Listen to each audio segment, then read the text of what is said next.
precedes motion. And if we have control over what we put into our attentional capacity, it programs the motion and the little white ball just follows behind. The concept of THINQ Sports started actually with a student of mine. I was giving him a golf lesson. I was taking him through some performance drills on the range, and I was trying to get him to think more about the target versus a swing thought. So we were working on mechanics, but then we took it to how do we get external and think more about the target. And we were going through these exercises, and he referred to them as games. And something clicked with me that there was no real practical application for people to work on the mental skills of golf.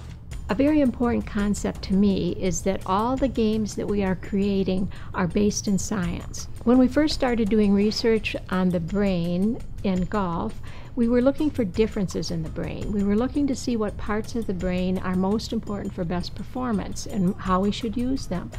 What we ended up with in terms of the data results is it is the synchronization of all the parts of the brain that's critical. The awareness game, you tee off and there's different color flags that you have to choose. Wind speed, size of flag, location. These are all things that as golfers we experience on the golf course. The attention game helps us with the skill of being able to direct our attention, keep our attention on those factors that are important, and do it for the desired period of time, which is through the whole 2 seconds of the swing.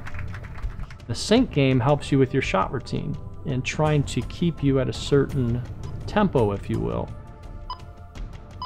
We're finding with that the best players in the world, when they're in sync and they keep that tempo and their breathing is under control, they get the best results.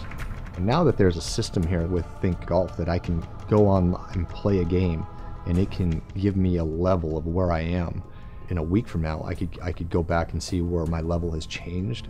I can significantly tell that my game is getting better in the mental department. And that's what I love about THINQ Golf program in particular, is that it allows me to chart my mental game and sets a number that I can keep getting better at. And I know that it's going to allow me to get to that peak performance.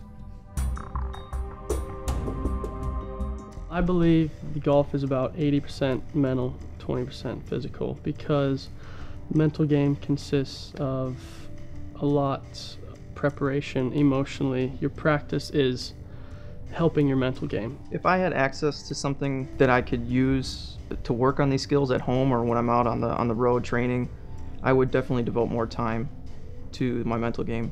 Before, I was working with Debbie on a one-on-one basis, but now with using the games, I can take it online, I can take it on the road, and I can use it while I'm at tournaments to see my progress with my mental game. I think if you're technically and physically sound, then it's easier to have the stronger mental game. Make sure your pre-shot's the same all the time and you're always committed, and whatever happens, happens.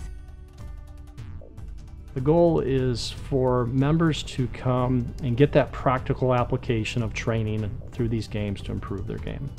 But I also wanted to offer science, fun, games, and education all under one umbrella.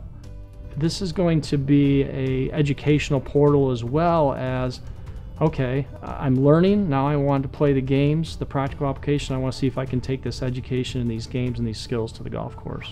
You don't want to make the weakest club in your bag your mind. So we suggest you game your brain.